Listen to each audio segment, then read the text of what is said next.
ಭಾಗದಲ್ಲಿ ಬರುವಂತಹ 6ನೆಯ ಪದ್ಯವಾದ ತತ್ವ ಪದಗಳು ಅನ್ನುವಂತಹ ಪದ್ಯ ಭಾಗದಿಂದ ಆದ ಕೆಲವೊಂದು ಪದ್ಯವನ್ನು ನಾವಿಂದು ನೋಡೋಣ. ಹಾಗಾದ್ರೆ ಮಕ್ಕಳೇ, ಪ್ರಕೃತಿಯಲ್ಲಿ ಹಲವಾರು ಜೀವಿಗಳಿದಾವೆ, ಜೀವಕೋಶಗಳಿದಾವೆ. ಜೀವಿಗಳು, ಸಸ್ಯಗಳು, ಪ್ರಾಣಿಗಳು, ಜೀವ ಜಂತುಗಳು, ಪಶು ಪಕ್ಷಿಗಳು, ಹೀಗೆ ಒಂದೊಂದು ವಸ್ತುಗಳಿಂದ ಒಂದು ವಿಭಿನ್ನವಾಗಿ ಅವು ರಚನೆ ಆಗಿದೆ. ಹಾಗೆಯೇ ಪ್ರಕೃತಿಯಲ್ಲಿರುವಂತಹ ಎಲ್ಲಾ ವಸ್ತುಗಳು ತನ್ನದೇ ಆದಂತಹ ಒಂದು ರೀತಿಯಲ್ಲಿ ಮಾನವನಿಗೆ ಅನುಕೂಲಕ್ಕೆ ಬರುತ್ತದೆ ಅಲ್ವಾ ಮಕ್ಕಳೇ? ನಾವು ಗಿಡಗಳಿರ್ಬೋದು, ಶ್ರೀಗಂಧ, ಬೀಟೆ ಅಲ್ವಾ, ಹೀಗೆ ಹಲವಾರು ಗಿಡಗಳು, ಸಸ್ಯಗಳು ಮಾನವನಿಗೆ ಒಂದಲ್ಲ ಒಂದು ಔಷಧೀಯ ಗುಣಗಳನ್ನು ಹೊಂದಿರ್ತದೆ.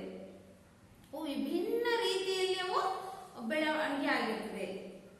ತತ್ವಪದವನ್ನ ಆಡು ಭಾಷೆಯಲ್ಲಿ ಹಾಡುವುದರ ಮೂಲಕ ಇಂತಹ ತತ್ವಪದಗಳನ್ನ ಪರಿಚಯಿಸುವಂತಹದ್ದು ಇದಾಗಿದೆ.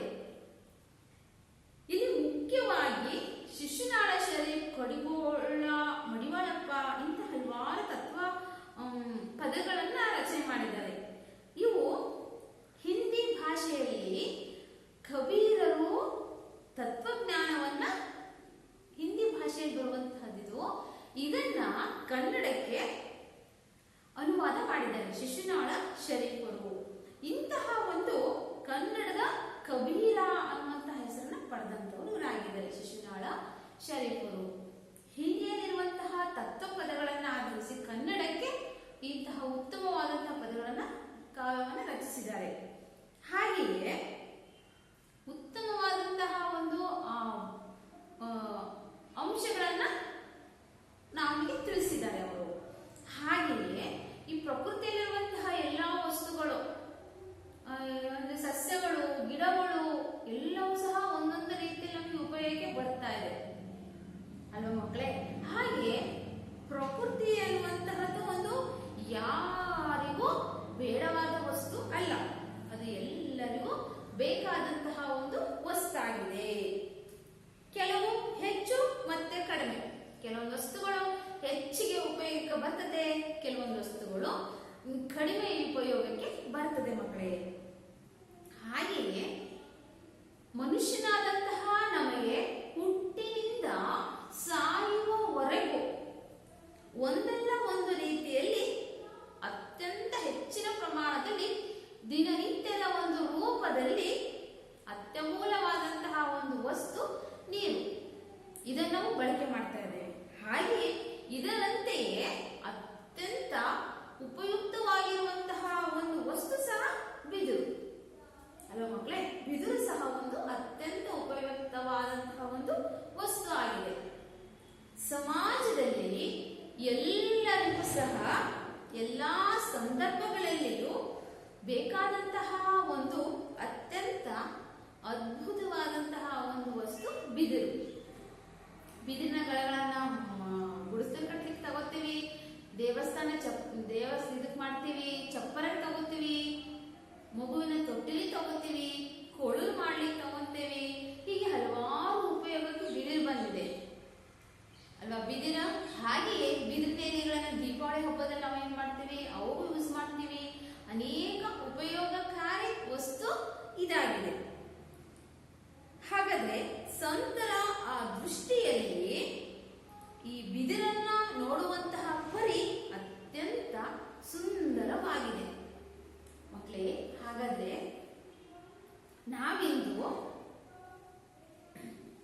ಈ ತತ್ವಪದಗಳಲ್ಲಿ ಒಂದಾದಂತಹ ಬಿದಿರು ಇದನ್ನು ರಚಿಸಿದಂತಹ ಶಿಶುನಾಳ ಶರೀಫರ ಒಂದು ಜೀವನ ಪರಿಚಯವನ್ನ ತಿಳಿದುಕೊಳ್ಳೋಣ ಮಕ್ಕಳೇ. ಹಾಗಾದ್ರೆ ಎಲ್ಲರೂ ಪಠ್ಯಪುಸ್ತಕ ತಂದಿದ್ದೀರಲ್ವ ಮಕ್ಕಳೇ? ಪುಟ ಸಂಖ್ಯೆ 124. ಪುಟ ಸಂಖ್ಯೆ 124.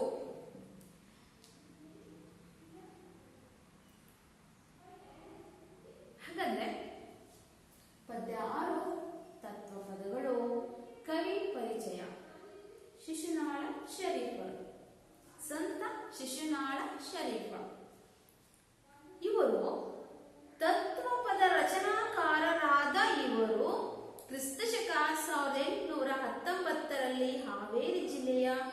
ಶಿಗ್ಗಾವಿ ತಾಲೂಕಿನ ಶಿಶುನಾಳದಲ್ಲಿ ಜನಿಸಿದರು. ಬಾಲ್ಯದ ಹೆಸರು ಮಹಮ್ಮದ್ ಶರೀಫ. ಗುರು ಕಳಸದ ಗೋವಿಂದ ಭಟ್ಟರು.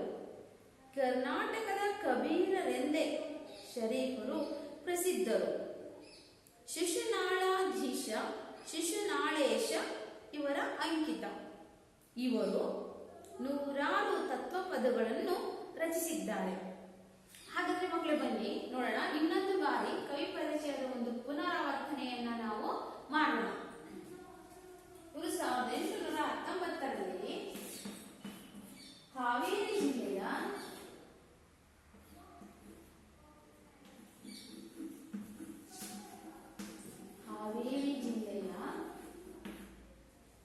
ಶಿಗ್ಗಾವಿನಲ್ಲಿ ಜನಿಸಿದರು. ಶಿಗ್ಗಾವಿ ತಾಲೂಕಿನ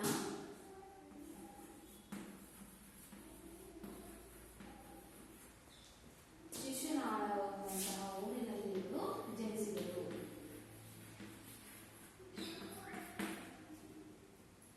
ಇವರ ಬಾಲ್ಯದ ಹೆಸರು ಮಹಮ್ಮದ್ ಶರೀಫ.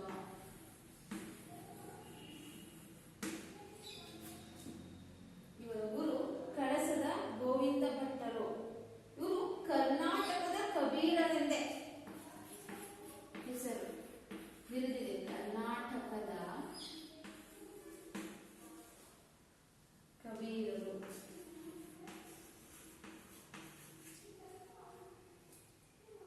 ಇವರ ಅಂಕಿತ ನಾಮ ಶಿಶುನಾಳಾಧೀಶ,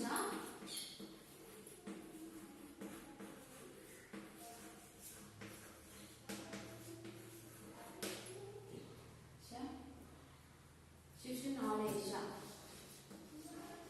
ಶಿಶುನಾಳೇಶ ಎಂಬ ಅಂಕಿತ ನಾಮವನ್ನು ಹೊಂದಿದ್ದಾರೆ.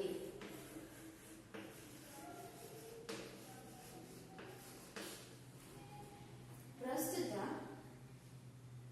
ಈ ತತ್ವಪದಗಳು ಪದ್ಯದಾಖಲ ಗ್ರಂಥ, ಈ ಬಿದಿರು ತತ್ವಪದವನ್ನು ವಿದ್ವಾನ್ ಸದ್ಯೋಜಾತ ಮೂರ್ತಿ ಸಂಪಾದಿಸಿರುವ ಶಿಶುನಾಳರ ಗೀತೆಗಳು ಅನ್ನುವಂತಹ ಒಂದು ಸಂಕಲನದಿಂದ ಆಯ್ಕೆ ಮಾಡಿಕೊಳ್ಳಲಾಗಿದೆ. ಮಕ್ಕಳೇ, ಇಲ್ಲಿ ತತ್ವಪದಗಳು ಅಂದ್ರೆ ಏನು ಅಂತ ನೋಡೋಣ. ತತ್ವಪದಗಳು ಅಂದ್ರೆ ಇದು ಒಂದು ಪರಮಾತ್ಮನ ಸ್ವರೂಪ. ಪರಮಾತ್ಮ ಅಂದ್ರೆ ಯಾರು? ದೇವರು. ದೇವರು ಎಲ್ಲಿದ್ದಾನೆ? ನಮ್ಮ ಆತ್ಮ ಹಾಗೂ ನಮ್ಮ ಮನಸ್ಸುಗಳಲ್ಲಿ ಇದ್ದಾನೆ. ಇಂತಹ ಆ ದೇವರನ್ನ ಕುರಿತು ಹೇಳುವಂತಹದ್ದು ಪದ್ಯವೇ ತತ್ವಪದ. ಹೀಗೆ ತಾತ್ವಿಕತೆಯನ್ನು ಸಹಜವಾದಂತಹ ಒಂದು ನೆಲೆಗಟ್ಟಿನಲ್ಲಿ ಭಾವ ಸಂಬಂಧಿ ರೀತ್ಯ ಅಲಂಕಾರ ರೂಪದಿಂದ ಕಟ್ಟಿಕೊಡುವ ಸಾಹಿತ್ಯ ಪ್ರಕಾರ ಇದಾಗಿದೆ.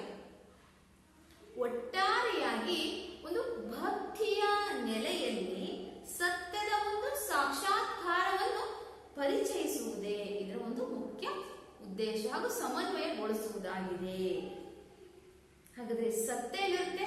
ಭಕ್ತಿಯಲ್ಲಿ. ಭಕ್ತಿಯ ಮೂಲಕ ಸತ್ಯದ ಸಾಕ್ಷಾತ್ಕಾರ. ಅದು ಯಾರಿರ್ತಾನೆ? ದೇವರು ಪರಮಾತ್ಮನ ಸ್ವರೂಪ ಅನ್ನುವಂಥದ್ದನ್ನ ತಿಳಿಸುವಂತಹದ್ದು ಇದಾಗಿದೆ. ಹಾಗಾದ್ರೆ ಮಕ್ಕಳೇ, ನಾವೀಗ ಏನ್ ಮಾಡೋಣಪ್ಪ ಅಂದ್ರೆ, ಈಗ ಅವು ಕೊಟ್ಟಂತಹ ತತ್ವಪದದ ಆಧಾರಿತವಾಗಿ ಬಿದುರು ಏನ್ ಮಾಡ್ತಾರೆ ಇಲ್ಲಿ? ತನ್ನದೇ ಆದ ಒಂದು ಶ್ರೇಷ್ಠತೆಯನ್ನು ಹೇಳ್ತಾ ಇದೆ ಅಲ್ವಾ? ಬಿದಿರಿನ ಉಪಯೋಗಗಳು ನಾನು ಹೇಗೆ ಮಾನವನಿಗೆ ಅನೇಕ ರೀತಿಯಲ್ಲಿ ನಾನು ಸಹಾಯ ಮಾಡ್ತಾ ಇದ್ದೀನಿ ಅನ್ನುವಂತಹ ವಿಚಾರ ಕಡೆ. ಹಾಗೆಯೇ ಪ್ರಕೃತಿಯಲ್ಲಿರುವಂತಹ ಎಲ್ಲಾ ವಸ್ತುಗಳು ಒಂದಲ್ಲ ಒಂದು ರೀತಿಯಲ್ಲಿ ಒಂದು ಸಹಾಯಕ ಬರ್ತದೆ ಅಲ್ವಾ? ಅವುಗಳ ಒಂದು ಪರಿಚಯ ಅನ್ನುವಂಥದ್ದನ್ನು ಹೇಳ್ತಾ ಇದ್ದಾರೆ ನೋಡಿ. ಆ ಗೋವು ಹಸು ಇದೆ ಅಲ್ವಾ? ಹಸುವಿನಲ್ಲಿ ದೇಹದಲ್ಲಿ 3 ಕೋಟಿ ದೇವತೆಗಳು ವಾಸ ಮಾಡಿದ್ದಾರೆ ಅಲ್ವಾ ಮಕ್ಕಳೇ? ಹಾಗೆ ಗೋವಿನ ಕತೆ ಕೇಳಿದಿರಲ್ವಾ? ಅಂತಹ ಶ್ರೇಷ್ಠವಾದಂತಹ ಗೋವು ಇಟ್ಟರೆ ಶಗಣಿಯಾದೆ, ತಟ್ಟಿದರೆ ಸುಟ್ಟರೆ ವಿಭೂತಿಯಾದೆ ಅಲ್ವಾ? ಅನೇಕ ದೇಹದ ಅಂಗಾಂಗಗಳೆಲ್ಲದೂ ಏನಾಗುತ್ತೆ? ಉಪಯೋಗಕ್ಕೆ ಬರುತ್ತದೆ. ಅಂತಹ ಒಂದು ಗೋವು ಸಹ ಅನೇಕ ರೀತಿಯಲ್ಲಿ ಉಪಯೋಗಕ್ಕೆ ಬರುತ್ತೆ. ಹಾಗೆ ಬಿದಿರು ಸಹ ಒಂದು ಮಾನವನಿಗೆ ಅತ್ಯಮೂಲ್ಯವಾದಂತಹ ಸಸ್ಯ. ನೋಡಿರ್ಬೋದು, ಆತನಿಗೆ ನೆರಳಿನ ಆಶ್ರಯ ಆಗ್ತದೆ ಅಲ್ವಾ? ಆತನಿಗೆ ಹಿಡ್ಕೊಳ್ಳೋ ಕೋಲಾಗ್ತದೆ. ವಯಸ್ಸಾದವರಿಗೆ ಕೈ ಕೋಲಾಗಿ ಆಶ್ರಯ ಆಗುತ್ತೆ. ಹೀಗೆ ದೇವರಿಗೂ ಸಹಾಯಕ ಪಲ್ಲಕ್ಕಿ ಆಗ್ತದೆ. ಹೀಗೆ ಪ್ರಕೃತಿಯಲ್ಲಿರುವಂತಹ ಆ ಮನುಷ್ಯನ ಎಲ್ಲಾ ಪರಿಕರ, ಎಲ್ಲಾ ವಸ್ತುಗಳಿಗೂ ಏನಾಗುತ್ತೆ? ಬಿದಿರು ಅತ್ಯಂತ ಉಪಯೋಗಕಾರಿ ವಸ್ತುವಾಗಿದೆ ಅಲ್ವಾ ಮಕ್ಕಳೇ?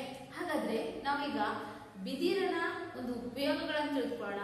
ಅದು ಹೇಗೆ ಉಪಯೋಗಕ್ಕೆ ಬರ್ತಾ ಇದೆ ಅನ್ನುವಂಥದ್ದು ನೋಡೋಣ ಮಕ್ಕಳೇ. ಅದಕ್ಕಿಂತ ಮೊದಲನೇದಾಗಿ ಒಂದು ಬಿದಿರಿನ ಕುರಿತಾದಂತಹ ಒಂದು ಚಿತ್ರಗಳನ್ನ ನಾನು ತೋರಿಸ್ತಾ ಇದ್ದೀನಿ, ನೀವೆಲ್ಲ ನೋಡಿ.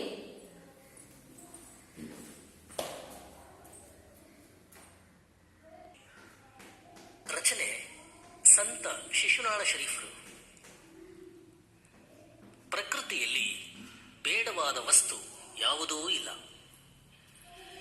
ಈ ಅಮೂಲ್ಯವಾದ ಬಿದಿರಿನ ಮೆಳೆಯನ್ನು ಸಂತರಾದ ಶಿಶುನಾಳ ಶರೀಫರು ತಮ್ಮದೇ ಆದ ದೃಷ್ಟಿಯಲ್ಲಿ ನೋಡಿದ ಪರಿ ಅದ್ಭುತವಾದದ್ದು. ಬಿದಿರು ಮಾನವನ ಜೀವನದಲ್ಲಿ ಹುಟ್ಟಿನಿಂದ ಸಾಯುವವರೆಗೂ ಬಹು ಉಪಯೋಗಿ ಸಸ್ಯ. ಜೀವನದ ವಿವಿಧ ಮಜಲುಗಳಲ್ಲಿ ಬಿದಿರಿನ ಉಪಯುಕ್ತತೆ ಕುರಿತು ಈ ತತ್ವಪದ ವರ್ಣಿಸಿದೆ. ತತ್ವದ ಪ್ರತಿಪಾದನೆ ಇಲ್ಲಿ ಅದ್ಭುತವಾಗಿ ಮೂಡಿಬಂದಿದೆ.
ನಾನಾದೆ, ಕುಟ್ಟಲು ಒನಕೆಯಾದೆ, ಅಂಬಿಗಗೆ ಕೋಲು ತಾನಾದೆ, ರೈತನಿಗೆ ಬಿತ್ತುವ ಕೂರಿಗ್ಯಾದೆ, ಬೀಸುವ ಗೂಟವಾದೆ, ಕೇರುವ ಮರವಾದೆ, ಮುದುಕರಿಗೆ ಊರುವ ಬೆತ್ತವಾದೆ, ಆಡುವ ಕೋಲಾದೆ, ಹೂಡಲು ಚಕ್ಕಡಿಯಾದೆ, ಸಿದ್ದರಾಮೇಶಗೆ ನಂದಿ ಕೋಲಾದೆ,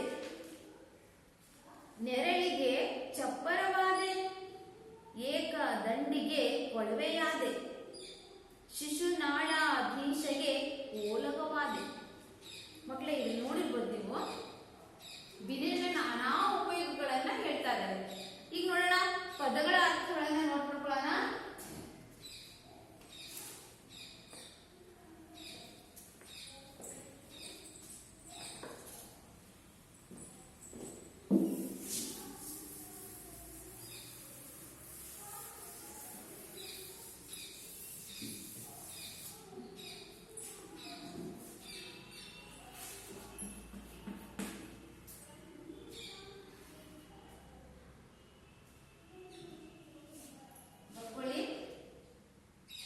ದಿವಿನಾದೆ ಅಂದ್ರೆ ಒಂದು ಮರದ ಹಾಗೆ.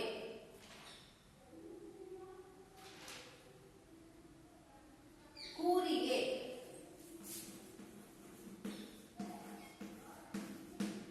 ಬೀಜ ಬಿತ್ತುವ ಒಂದು ಸಾಧನ.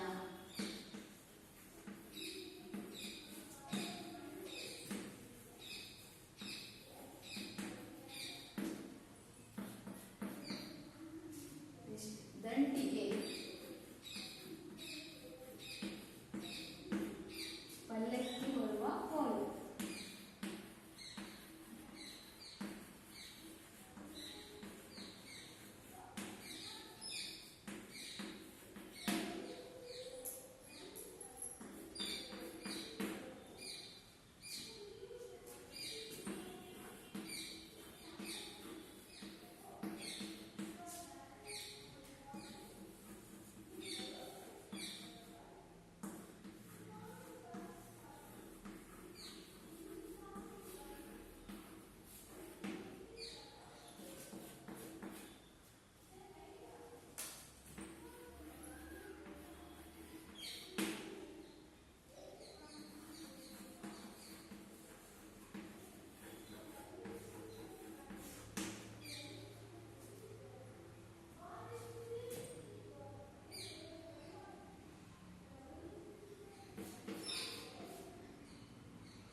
ಮಕ್ಕಳೇ, ಪದಗಳ ಅರ್ಥಗಳನ್ನು ನೋಟ್ ಮಾಡ್ಕೊಳ್ಳಿ.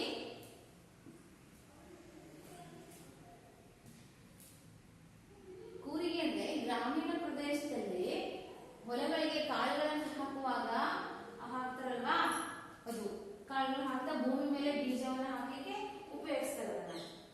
ದಂಡಿಗೆ ಅಂದ್ರೆ ಪಲ್ಲಕ್ಕಿ, ಊರು ದೇವರುಗಳನ್ನ ಹಬ್ಬ ಹರಿದಿನಗಳಲ್ಲಿ, ಜಾತ್ರಾ ಸಮಯಗಳಲ್ಲಿ ಒಂದು ಪಲ್ಲಕ್ಕಿ ಇರುತ್ತಲ್ವಾ, ಆ ಪಲ್ಲಕ್ಕಿ ಮೇಲೆ ಕುಸ್ಕೊಂಡು ಹೋಗ್ಲಿಕ್ಕೆ ಇರುವಂತ ಪಲ್ಲಕ್ಕಿ ತರ ಮಾಡಿರುವಂತದ್ದು. ಈ ದೀವಿನಾಗೋದು ದೊಡ್ಡದಾಗಿ ದಪ್ಪದಪ್ಪದು ದೊಡ್ಡದಾಗಿ ಬೆಳೆದಿರುತ್ತೆ. ಪತ್ರೆ ಅಂದ್ರೆ ಶಿವನಿಗೆ ಅರ್ಪಿಸಲಿರುವ ಬಿಲ್ವ ಪತ್ರೆ. ಪತ್ರ ಪುಷ್ಪಗಳಿಗೆ ಅದ ಹೂವನ್ನು ಇಡ್ತೀವಲ್ವಾ, ಪುಟ್ಟೆ, ಆ ಪುಟ್ಟಿಯೊಳಗೆ ದೇವರಿಗೆ ಅರ್ಪಿಸ್ಲಿಕ್ಕೆ ಹೂವುಗಳನ್ನು ನಾವು ಹಾಕ್ತೀವಿ. ಅದಕ್ಕೆ ಅರ್ಪಿಸ್ಲಿಕ್ಕೆ ಪುಟ್ಟಿ ಹಾಗೆ ಯೂಸ್ ಮಾಡ್ತಾರೆ ಅಂತ. ಮರ ಅಕ್ಕಿ, ರಾಗಿ, ಜೋಳ, ಗೋಧಿಗಳನ್ನ ಕೇರ್ಲಿಕ್ಕೆ, ಸ್ವಚ್ಛಗೊಳಿಸ್ಲಿಕ್ಕೆ ಬಳಸುವಂತಹ ಒಂದು ಮರ ಇದರಿಂದ ಮಾಡಿರ್ತಾರೆ. ಓಕೆ ಮಕ್ಕಳೇ, ನೋಡೋಣ ಈಗ ಏನ್ ಹೇಳ್ತಾ ಇದ್ದಾರೆ ಅನ್ನುವಂತಹದನ್ನ ನಾವು. ಬಿದಿರು ನಾನು ಯಾರಿಗಲ್ಲದವಳು, ನಾನು ಯಾರಿಗೂ ಅಲ್ಲದವಳು, ಎಲ್ರಿಗೂ ಬೇಕಾದವಳು, ಯಾರಿಗೂ ಬೇಡ ಅನ್ನೋ ಹಾಗಿಲ್ಲ. ನಾನು ಮಾನವನಿಗೆ ಎಲ್ಲರಿಗೂ ಅನುಕೂಲವಾಗಿದ್ದೇನೆ. ನೋಡಲಿ, ಬಿದಿರು ಎಲ್ಲರಿಗೂ ಸಹ ಅನುಕೂಲ ಆಗಿದೆ. ಹೇಗಾದ್ರೆ ನಾನು ಹುಟ್ಟುತ್ತಾ ಹುಲ್ಲು ನಾನಾದೆ, ಬೆಳೆಯುತ್ತ ದಿವಿನಾದೆ, ಮಕ್ಕಳು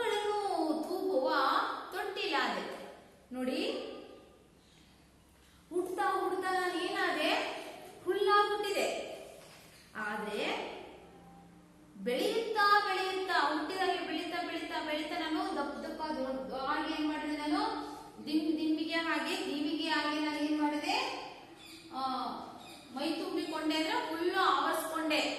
ದೊಡ್ಡ ದೊಡ್ಡ ಗಾತ್ರಗಳಲ್ಲಿ ಬೆಳವಣಿಗೆ ಆಯ್ತು. ಹಾಗೆಯೇ ಮಕ್ಕಳನ್ನು ತೂಗುವ, ಚಿಕ್ಕ ಪುಟ್ಟ ಮಕ್ಕಳನ್ನ ತೂಗುವ ತೊಟ್ಟಿಲು ನಾನಾದೆ.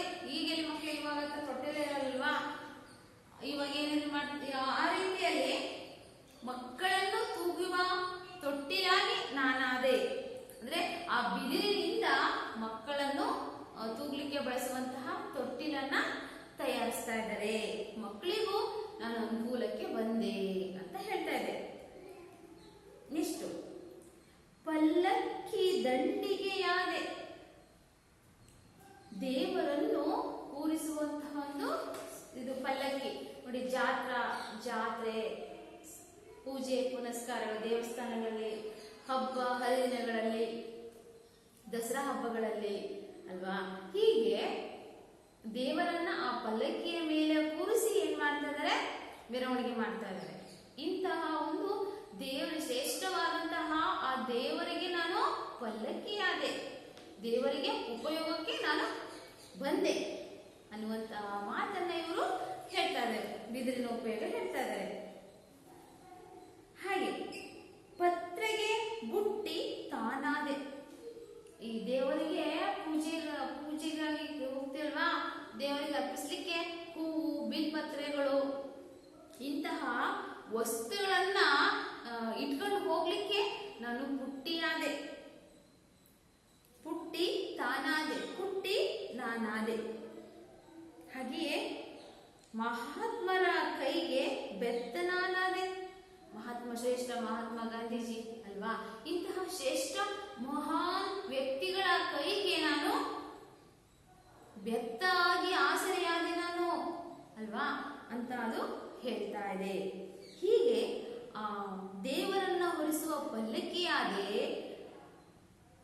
ಪೂಜೆಗಾಗಿ, ಶಿವನ ಪೂಜೆಗಾಗಿ ಅರ್ಪಿಸಲಿಕ್ಕೆ ನಾನು ಬಿಲ್ವ ಪತ್ರೆಗಳು, ಹೂವುಗಳು, ದೇವರಿಗಾಗಿ ಪೂಜಿಸಲಿಕ್ಕಿರುವಂತಹ ಬಿಲ್ಪತ್ರೆ, ಹೂವುಗಳ ಹಾಕೊಳ್ಳಿಕ್ಕಿರುವಂತಹ ಒಂದು ಪುಟ್ಟಿ ನಾನಾದೆ.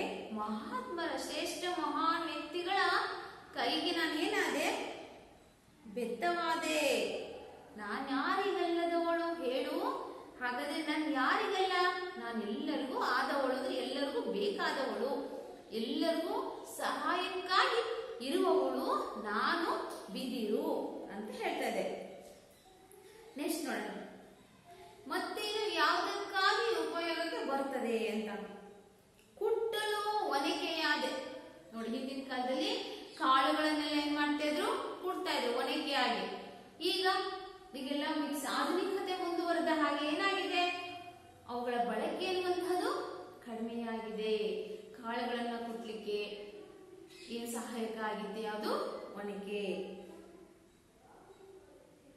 ಹಾಗೆಯೇ ಅಂಬಿಗಗೆ ಕೋಲು ನಾನಾದೆ. ದೋಣಿಯನ್ನ ನಡೆಸುವಂತಹ ಅಂಬಿಗನಿಗೆ ಮುನ್ನಡೆಸಲಿಕ್ಕೆ ನಾನು ಕೋಲಾದೆ. ರೈತನಿಗೆ ಬಿತ್ತುವ ಕೂರಿಗೆಯಾದೆ. ರೈತ ಕಾಳುಗಳನ್ನ, ಭತ್ತವನ್ನ ಭೂಮಿಯಲ್ಲಿ ಬಿತ್ತನೆಯನ್ನ ಮಾಡಲಿಕ್ಕೆ ಅವನು ಒಂದೇ ಸರಿ ಹಾಕಿದ, ದೊಡ್ಡ ಹಾಕಿದ್ರೆ ಬೀಜವೇನಾಗುತ್ತೆ, ಒಂದೇ ಸರಿ ಉಟ್ಕೊಳುತ್ತೆ. ಅದು ಕೂರಿಗೆ ಅಂತ ಒಂದು ರೌಂಡ್ ಮಾಡ್ಬಿಟ್ಟು ಅದರಲ್ಲಿ ಸ್ವಲ್ಪ ಸ್ವಲ್ಪ ಸ್ವಲ್ಪ ಹಾಕಂತ ಹೋದ್ರೆ ಸಮ ಪ್ರಮಾಣದಲ್ಲಿ ಇಡೀ ಭೂಮಿ ನೆಲದ ಮೇಲೆ ಸಾಲುಗಳಲ್ಲಿ ಏನಾಗುತ್ತೆ, ಬೀಜ ಬಿಳ್ಕೊಳ್ತಾ ಹೋಗುತ್ತೆ. ಹೀಗೆ ಬೀಜಗಳನ್ನು ಬಿತ್ತುವ ಕೂರಿಗೆ ನಾನಾದೆ. ಗ್ರಾಮೀಣ ಪ್ರದೇಶದ ಮಕ್ಕಳಿಗೆಲ್ಲ ಗೊತ್ತಿರ್ತಲ್ವ ಮಕ್ಕಳೇ, ನಿಮ್ಮ ಮನೆಯಲ್ಲೆಲ್ಲ ಇದನ್ನ ಬಳಕೆ ಮಾಡ್ತಾ ಇರ್ತಾರೆ. ಹೀಗೆ ಒನಕೆಯಾದೆ ನಾನು ಕಾಳುಗಳನ್ನು ಕುಟ್ಲಿಕ್ಕೆ. ಹಾಗೆಯೇ ದೋಣಿಯನ್ನು ನಡೆಸುವಂತಹ ಅಂಬಿಗನಿಗೆ ಕೋಲಾದೆ. ರೈತನಿಗೆ ಬೀಜಗಳನ್ನ ಬಿತ್ತುವ ಕೂರಿಗೆಯ ಸಾಧನವಾದೆ. ನಾನು ಯಾರಿಗಲ್ಲದವಳು ಬಿದಿರು, ನಾನು ಯಾರಿಗೂ ಅಲ್ಲದವಳು, ನಾನೆಲ್ಲರಿಗೂ ಬೇಕಾದವಳು ಅಂತ ಹೇಳ್ತಾ ಇದ್ದಾರೆ. ಎಷ್ಟು ಬೀಸುವ ಗೂಟವಾದೆ, ಕೇರುವ ಮರವಾದೆ, ಮುದುಕರಿಗೆ ಊರುವ ಬೆತ್ತವಾದೆ. ಬಿಸೆ ಕಲ್ಲು ಅಂತ ಹೇಳ್ತೀವಿ, ಬೀಸುವ ಕಲ್ಲು ಅಂತ ಹೇಳ್ತೀವಿ ನಾವು. ಪ್ರಾಚೀನ ಕಾಲದಲ್ಲಿ ಇದ್ರ ಬಳಕೆ ಇತ್ತು, ಹಿಂದಿನ ಕಾಲದಲ್ಲಿ. ಈಗ ಇತ್ತೀಚೆಗೆ ಮಿಕ್ಸರ್ ಆಧುನಿಕತೆ ಬಂದ ಹಾಗೆ ಮಿಕ್ಸರ್ ಗ್ರೈಂಡರ್ಗಳು ಬರ್ತಾ ಇದೆ ಅಲ್ವಾ ಮಕ್ಕಳೇ. ಆಮೇಲೆ ಇಟ್ಟಿ ಗಿರಣಿಗಳಲ್ಲಿ ಏನ್ ಮಾಡ್ತಾರೆ, ಕಾಳುಗಳನ್ನ ಯಂತ್ರಗಳ ಬಳಕೆಯಿಂದ ಕಾಳುಗಳನ್ನ ಒಡಿಸ್ಕೊಂಡ್ ಬರ್ತಾರೆ. ಹಾಗೆಯೇ ಗ್ರಾಮೀಣ ಪ್ರದೇಶದಲ್ಲಿ ಬೀಸುವ ಕಲ್ಲು, ಅದರಲ್ಲಿ ರಾಗಿ, ಜೋಳ, ತೊಗರಿ ಕಾಳು, ಹೆಸರು ಕಾಳುಗಳಲ್ಲಿ ಏನ್ ಮಾಡ್ತಿದ್ರು, ಬೀಸಕಲ್ಲಿನಲ್ಲಿ ಬೀಸಿ ಕಾಳುಗಳನ್ನು ಮಾಡ್ತಾ ಇದ್ರು. ಇಂತಹ ಬೀಸುವ ಕಲ್ಲಿಗೆ ಹಿಡ್ಕೊಂಡು ಬೀಸ್ಲಿಕ್ಕೆ ಹಿಂಗ್ ಬರ್ತದೆ. ಅದಕ್ಕೆ ಗೂಟ ನಾನಾದೆ, ನಾನಿದ್ರೆ ಮಾತ್ರ ಏನಾಗುತ್ತೆ, ಅದು ಬೀಸಕಲ್ಲು ತಿರುಗುತ್ತೆ, ಸಹಾಯ ಆಗುತ್ತೆ. ಕೇರುವ ಮರವಾದೆ. ಈ ಕಾಳುಗಳು, ಬೇಳೆ ಕಾಳುಗಳು, ಅಕ್ಕಿ, ರಾಗಿ, ಗೋಧಿ, ಜೋಳ ಇತರೆ ಧಾನ್ಯಗಳನ್ನ ಕ್ಲೀನ್ ಮಾಡ್ಲಿಕ್ಕೆ, ಸ್ವಚ್ಛಗೊಳಿಸ್ಲಿಕ್ಕೆ ಮರ ಬೇಕೇ ಬೇಕು. ಇಂತಹ ಒಂದು ಮರ ನಾನಾದೆ. ಮುದುಕರಿಗೆ ಊರುವ ಬೆತ್ತವಾದೆ. ವಯಸ್ಸಾದಂತಹ ವೃದ್ಧರಿಗೆ ಅವ್ರಿಗೆ ನಡ್ಲಿಕ್ಕೆ ಆಗಲ್ಲ ಅಲ್ವಾ, ಬಿದ್ಬಿಡ್ತಾರೆ ನಡ್ಲಿಕ್ಕೆ ಹೋದ್ರೆ. ಆಗ ಅವ್ರ ಕೈಯಲ್ಲಿ ಹಿಡ್ಕೊಳ್ಳಕ್ಕೆ ಆಸರೆಯಾಗಿ ನಾನು ಆಸರೆಯಾದೆ ಅಂತ ಅನ್ನುವ ಮಾತನ್ನ ಇವರು ಹೇಳ್ತಾ ಇದ್ದಾರೆ. ಮಕ್ಕಳೇ ನೋಡಿ, ಬಿದಿರು ಹೇಗೆ ಬೆಳೆಯಿತು? ಹುಟ್ಟುತ್ತಾ ಹುಲ್ಲಾಗಿ ಬೆಳೆ ಬೆಳೆಯುತ್ತಾ ದಿವಿಯಾಯಿತು. ನೆಕ್ಸ್ಟ್ ಕ್ವಶನ್ ಕೇಳೋಣ. ಆಡುವ ಕೋಲಾದೆ, ಹೂಡಲು ಚಕ್ಕಡಿಯಾದೆ, ಸಿದ್ದರಾಮೇಶಗೆ ನಂದಿ ಕೋಲಾದೆ. ನೋಡಿ ಮಕ್ಕಳೇ, ಮಕ್ಕಳ ಆಟ ಆಡ್ಲಿಕ್ಕೆ ಕೋಲಾದೆ ನಾನು, ನೃತ್ಯವನ್ನ ಮಾಡ್ಲಿಕ್ಕೆ ಕೋಲು, ಮಕ್ಕಳಿಗೆ ಆಟ ಆಡ್ಲಿಕ್ಕೆ ಕೋಲಾದೆ ನಾನು. ಹೂಡಲು ಚಕ್ಕಡಿಯಾದೆ, ಎತ್ತಿನ ಗಾಡಿ ಮುಂದರ್ಲಿಕ್ಕೆ ಹೋಗ್ಲಿಕ್ಕೆ ಚಕ್ಕಡಿಯಾದೆ ನಾನು. ಎತ್ತಿನ ಗಾಡಿಯಾದೆ, ಎತ್ತಿನ ಗಾಡಿಗೆ ಬೇಕಾದಂತಹ ಚಕ್ಕಡಿಯಾದೆ. ಸಿದ್ದರಾಮೇಶಂಗೆ ನಂದಿ ಕೋಲಾದೆ, ಸಿದ್ದರಾಮೇಶ ದೇವರಿಗೆ ನಾನು ನಂದಿ ಕೋಲಾದೆ ಅನ್ನುವಂತಹ ಮಾತನ್ನು ಹೇಳ್ತಾರೆ.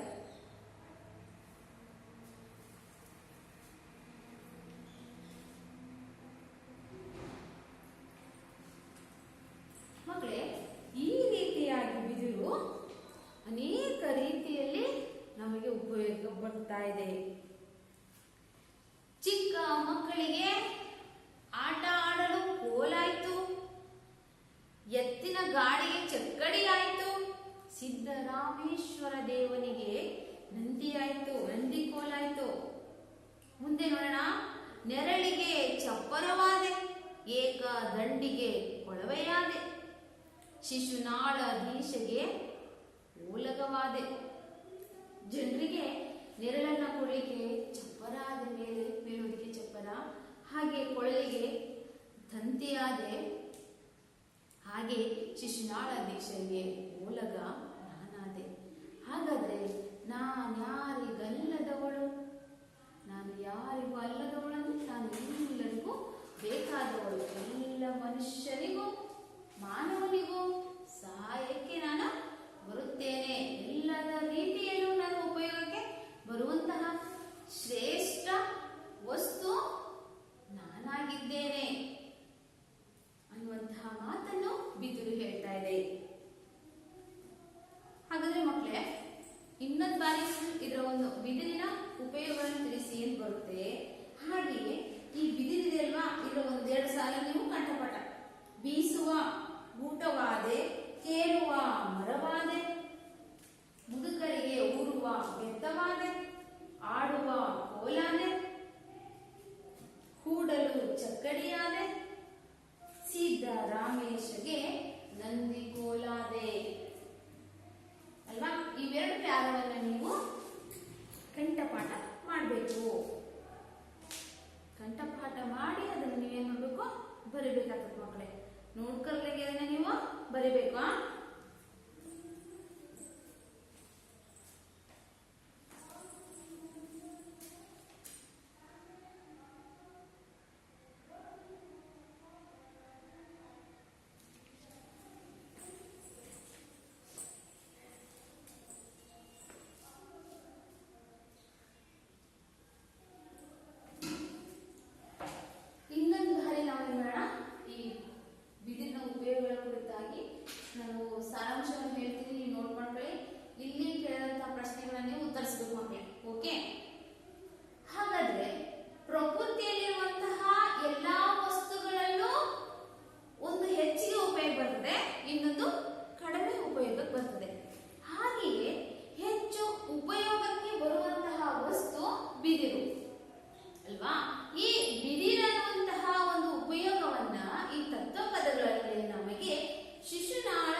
ಶ್ರೇಷ್ಠ ಮಹಾನ್ ವ್ಯಕ್ತಿಗಳ ಕೈಗೆ ನಾನು ಬೆತ್ತ ಆದೆ.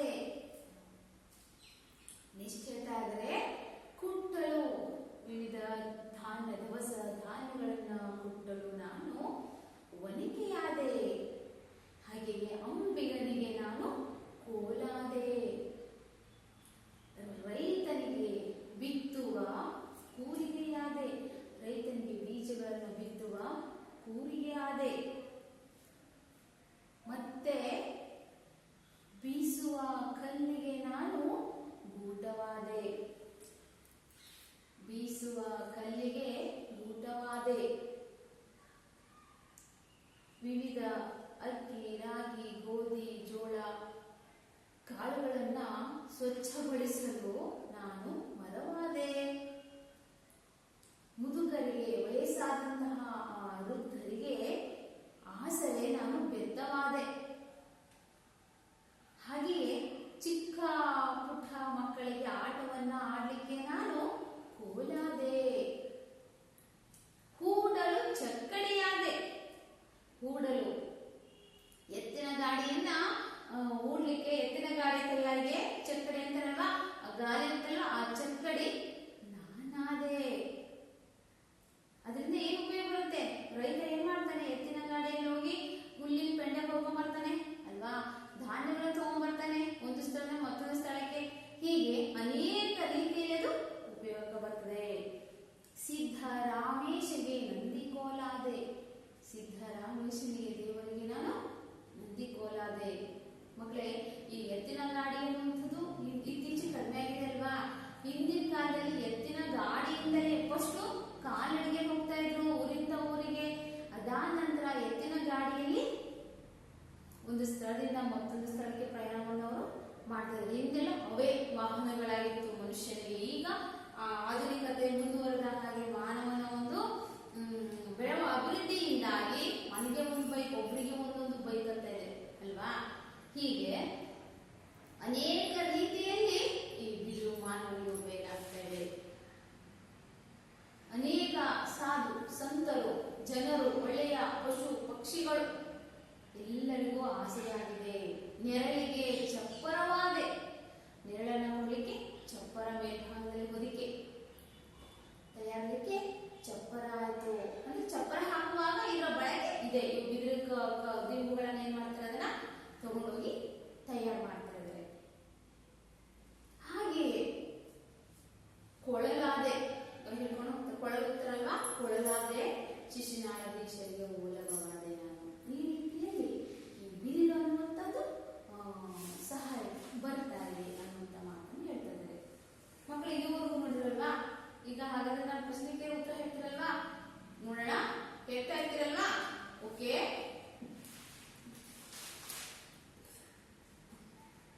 ಬಿದಿರಿನ ಚಪ್ಪರವು ಏನನ್ನು ಕೊಡುತ್ತದೆ? ಬಿದಿರಿನ ಚಪ್ಪರವು ಏನನ್ನು ಕೊಡುತ್ತದೆ? ನೆರಳನ್ನು ಕೊಡುತ್ತದೆ. ಬಿದಿರು ಶಿಶುನಾಳಾಧೀಶನಿಗೆ ಏನಾಗುತ್ತದೆ? ಓಲಗ ಆಗುತ್ತದೆ. ನೆಕ್ಸ್ಟ್ ಬನ್ನಿ. ಬಿದಿರು ಮಕ್ಕಳಿಗೆ, ರೈತರಿಗೆ, ಮಹಾತ್ಮರಿಗೆ ಯಾವ ರೀತಿಯಲ್ಲಿ ಉಪಯೋಗವಾಗುತ್ತದೆ? ಬಿದಿರು ಮಕ್ಕಳಿಗೆ, ರೈತರಿಗೆ, ಮಹಾತ್ಮರಿಗೆ ಯಾವ ರೀತಿಯಲ್ಲಿ ಉಪಯೋಗವಾಗುತ್ತದೆ? ಮಕ್ಕಳಿಗೆ ಏನಂತ ಹೇಳಿದ್ರೆ ಮಕ್ಕಳೇ, ಆಟ ಆಡಲಿಕ್ಕೆ ಕೋಲು, ಮಹಾತ್ಮರಿಗೆ ಕೈಗೆ ಬೆತ್ತ, ಇನ್ನೊಂದೇನಂತೂ ರೈತರಿಗೆ ಕೂರಿಗೆ ಅಲ್ವಾ. ಈ ತರ ಧಾನ್ಯಗಳನ್ನು ಕುಟ್ಟಲು, ಬೀಸಲು, ಕೇರಲು ಬಿದಿರು ಹೇಗೆ ಸಹಾಯಕವಾಗುತ್ತದೆ? ಧಾನ್ಯಗಳನ್ನ ಕುಟ್ಟಲಿಕ್ಕೆ, ಬೀಸಲಿಕ್ಕೆ, ಕೇರಲು ಬಿದಿರು ಯಾವ ಉಪಯೋಗಕ್ಕೆ ಬರುತ್ತದೆ? ಮಕ್ಕಳಿಗೆ ನಿತ್ಯ ಮನೆಯಲ್ಲಿ ಬಳಕೆ ಮಾಡ್ತಾನೆ ಇರ್ತೀನಿ ನಿಮ್ಮ ಅಮ್ಮಂದಿರಲ್ವಾ. ಧಾನ್ಯಗಳನ್ನು ಕುಟ್ಟಲಿಕ್ಕೆ ಏನು? ಒನಕೆ. ಬೀಸಲಿಕ್ಕೆ, ಕಾಳುಗಳನ್ನು ಬೀಸಲಿಕ್ಕೆ ಗೂಟ, ಬೀಸೋ ಕಲ್ಲಿಗೆ ಗೂಟ ಆದೆ. ಕೇರಲು ಮರವಾದೆ. ಇಷ್ಟು ಈ ಪುಸ್ತಕದಲ್ಲೇ ಇನ್ನು ಅನೇಕ ರೀತಿಯಲ್ಲಿ ಈ ಬಿದಿರಿನ ಒಂದು ಉಪಯೋಗ ಅನ್ನುವಂಥದ್ದು ಬರುತ್ತೆ ಅಲ್ವಾ. ಚೇರ್ ಮಾಡ್ತಾರೆ. ಹೀಗೆ ಅನೇಕ ಉಪಯೋಗಗಳು ಬರ್ತದೆ. ನೆಕ್ಸ್ಟ್, ಈ ಬಿದಿರು ಪದ್ಯದ ಸಾರಾಂಶವನ್ನು ನಿಮ್ಮ ಮಾತುಗಳಲ್ಲಿ ಬರೆಯಿರಿ. ಅವಾಗಲೇ ಫುಲ್ ಸಾರಾಂಶ ಎಂದರೆ ಮಕ್ಕಳೇ ಅದನ್ನ ನಿಮ್ಮದೇ ಆದಂತಹ ಒಂದು ಮಾತುಗಳಲ್ಲಿ ನೀವು ಬರಿಬೇಕು. ನಾವು ಫುಲ್ ಸಾರಾಂಶ ಹೋಗ್ತಾನೆ ಇರ್ತಾನೆ ಆ ಥರದಲ್ಲಿ. ಇಷ್ಟು ಈ ಕಡೆ ಬನ್ನಿ. ಸಂದರ್ಭ ತರಗತಿಯಲ್ಲಿ ಹೇಳ್ಕೊಟ್ಟಿನಿ, ಯಾವ ಪಠ್ಯದ ಆಯ್ಕೆ ಹೇಗೆ ಬರಬೇಕು ಅನ್ನುವಂಥದ್ದು ಆ ರೀತಿ ಬರೀಬೇಕು. ನೆಕ್ಸ್ಟ್, ಕೊಟ್ಟಿರುವ ಪದಗಳಲ್ಲಿ ಸೂಕ್ತ ಪದವನ್ನು ಆರಿಸಿ ಬರೆಯಿರಿ. ಅಂಬಿಗ ಅಂದ್ರೆ ದೋಣಿ ನಡೆಸುವವನು. ನೆಕ್ಸ್ಟ್ ಈ ಕಡೆ ಮೊದಲೆರಡು ಪದಗಳಿಗೆ ಸಂಬಂಧಿಸಿದಂತೆ ಮೂರನೆಯ ಪದಕ್ಕೆ ಸಂಬಂಧಿಸಿದ ಪದವನ್ನು ಬರೆಯಿರಿ. ಹಿಂದು ಮುಂದು ಹಿರಿದು ಕಿರಿದು. ಮಾತಿಲ್ಲದವನ ಲೋಪ, ಕರುಣೆಯಿಲ್ಲದವನ ಪಕರಾಮ. ಮನುಷ್ಯನ ಷಷ್ಠಿಯಾದರೆ ಕಾಲದಲ್ಲಿ ಸಪ್ತಮಿ ವಿಭಕ್ತಿ ಪ್ರತ್ಯಯ. ಪತ್ರ ಎಲೆ, ಚಕ್ಕಡಿ ಎತ್ತಿನ ಗಾಳಿ.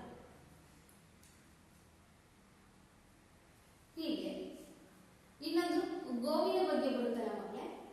ನೀನಾರಿಗಾದೆಯೋ ಎಲೆ ಮಾನವ ಅಂತ ಹೇಳುವಂತೆ ಹಾಡು ಹಾಗೂ ಗೋವಿನ ಹಾಡನ್ನು ನೀವೇನ್ ಮಾಡ್ಬೇಕು, ಬರ್ಕೊಂಡು ಬರ್ಬೇಕು ಮುಂದಿನ ತರಗತಿಯಲ್ಲಿ. ಓಕೆ, ಗೋವಿನ ಹಾಡು ಮತ್ತೆ ಇನ್ನೊಂದು ಗೋವಿನ ಕುರಿತ.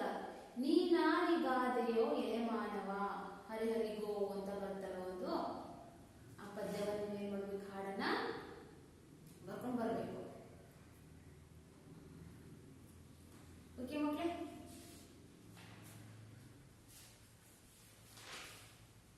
ಇದೆರಡು ಪ್ಯಾರವನ್ನು ನೀವು ಕಂಠಪಾಠ ಮಾಡ್ತೀರಲ್ವಾ. ಈ ರೀತಿಯಾಗಿ ಈ ತತ್ವಪದಗಳು ಅನ್ನುವಂತಹದ್ದು ಹಿಂದಿ ಭಾಷೆಯಲ್ಲಿರುವಂತಹ ತತ್ವಜ್ಞಾನವನ್ನು ಬಳಕೆಯಾಗಿರುವಂಥದ್ದು. ಅದನ್ನ ಕನ್ನಡ ಭಾಷೆಯಲ್ಲಿ ಅನುವಾದಗೊಳಿಸಿರುವಂತಹ ಮಹಾನ್ ವ್ಯಕ್ತಿ ಇವರಾಗಿದ್ದಾರೆ, ಶಿಶುನಾಳ ಶರೀಫರು. ಇವರನ್ನ ನಾವು ಕನ್ನಡದ ಕಬೀರ ಅಂತಲೂ ಕರಿತೀವಿ. ನೋಡ್ಕೊಳ್ಬೇಕು ಕನ್ನಡದ ಕಬೀರರು ಯಾರು. ಇವಾಗಂದರೆ ಮುಂದೆ ನೀವು ವಿದ್ಯಾಭ್ಯಾಸ ಮುಗಿಸಿ ಕಾಂಪಿಟೇಟಿವ್ ಸ್ಪರ್ಧಾತ್ಮಕ ಪರೀಕ್ಷೆಗಳನ್ನು ಎದುರಿಸ್ತಿರ್ತೀರಲ್ವಾ, ಅವಾಗಾದ್ರೂ ಒಂದಾದ ಪ್ರಶ್ನೆ ಬರುತ್ತದೆ ಮಕ್ಕಳೇ. ಇವುಗಳು ನೀವೆಲ್ಲ ಇವಾಗಲಿಂದಲೇ ಕಲಿತಾ ಹೋಗಬೇಕು. ಹೆಚ್ಚಿನ ಒಂದು ಅಭ್ಯಾಸ ಅನ್ನುವಂಥದ್ದು ಮುಖ್ಯವಾಗಿರ್ತದೆ. ಹಾಗೆಯೇ ಮಾನವನ ಹುಟ್ಟಿನಿಂದ ಸಾವಯವವರೆಗೂ ಬಹು ಹಂತಗಳಲ್ಲಿ ಉಪಯೋಗಕ್ಕೆ ಬರುವಂತಹ ಸಸ್ಯ ಈ ಬಿದಿರು. ಇದು ಮಾನವನ ಜೀವನದ ಅನೇಕ ಹಂತಗಳಲ್ಲಿ, ಮೊದಲುಗಳಲ್ಲಿ, ವಯಸ್ಸಿನ ಹಂತಗಳಲ್ಲಿ ಒಂದು ಉಪಯೋಗಕ್ಕೆ ಬರುವಂತಹದ್ದಾಗಿದೆ. ಹಾಗೆಯೇ ಈ ಒಂದು ಉಪಯುಕ್ತತೆಯನ್ನು ನಾವು ಇದುವರೆಗೂ ಅಧ್ಯಯನವನ್ನ ಮಾಡಿದ ಮಕ್ಕಳೇ. ಹಾಗಾದ್ರೆ ಈ ದಿನದ ಒಂದು ಗೃಹ ಪಾಠವನ್ನು ನಾನು ನೀಡ್ತಾ ಇದ್ದೀನಿ, ನೋಟ್ ಮಾಡ್ಕೊಳ್ಳಿ. ಇಂತಹ ಒಂದು ಪ್ರಕೃತಿಯಲ್ಲಿರುವಂತಹ ಬಿದಿರಿನ ಒಂದು ಅವನತಿ ಇರುವಂತದ್ದಾಗ್ತಾ ಇದೆ ಮಕ್ಕಳ. ಅವುಗಳನ್ನ ನಾವೆಲ್ಲ ಏನ್ ಮಾಡ್ಬೇಕು, ಪೋಷಿಸಬೇಕು, ಬೆಳೆಸಬೇಕು. ಇಂತಹ ಉಪಯೋಗಕಾರಿ ವಸ್ತುಗಳನ್ನ ನಾವು ಹೆಚ್ಚಿನ ಪ್ರಮಾಣದಲ್ಲಿ ಬಳಕೆ ಮಾಡ್ಕೋಬೇಕು ಅಂತ ಹೇಳ್ತಾ ಗೃಹಪಾಠದ ಪ್ರಶ್ನೆಗಳನ್ನು ನೀಡ್ತಾ ಇದ್ದೀನಿ ಮಕ್ಕಳೇ, ನೋಟ್ ಮಾಡ್ಕೊಳ್ಳಿ. ಒಂದನೇ ಪ್ರಶ್ನೆ, ಬಿದಿರಿನ ಚಪ್ಪರವು ಏನನ್ನು ಕೊಡುತ್ತದೆ? ಬಿದಿರಿನ ಚಪ್ಪರವು ಏನನ್ನು ಕೊಡುತ್ತದೆ?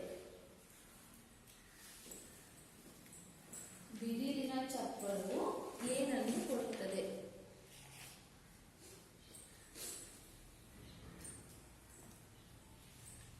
ಬಿದಿರು ಶಿಶುನಾಳಾಧೀಶನಿಗೆ ಏನಾಗುತ್ತದೆ? ಬಿದಿರು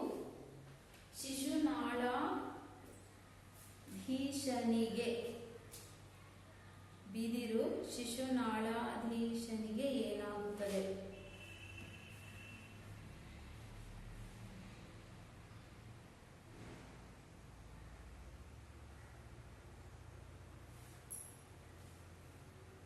ನೆಕ್ಸ್ಟ್, ಬಿದಿರು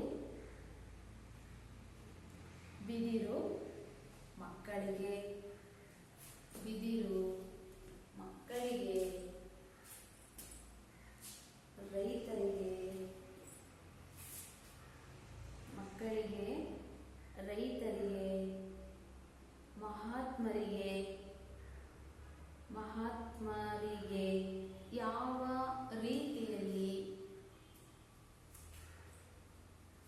ಯಾವ ರೀತಿಯಲ್ಲಿ ಉಪಯೋಗವಾಗುತ್ತದೆ?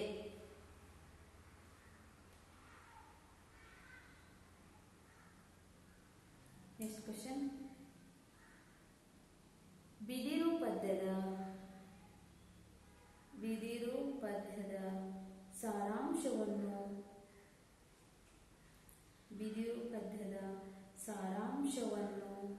ನಿಮ್ಮ ಮಾತುಗಳಲ್ಲಿ ಬರೆಯಿರಿ.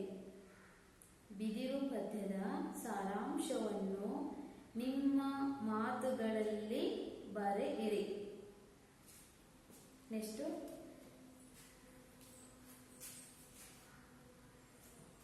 ಕಂಠಪಾಠ ಪದ್ಯ ಪೂರ್ಣಗೊಳಿಸಿ. ಕಂಠಪಾಠ ಪದ್ಯ ಯಾರು ಬರಬೇಕು ಅಂದ್ರೆ ಆಡುವ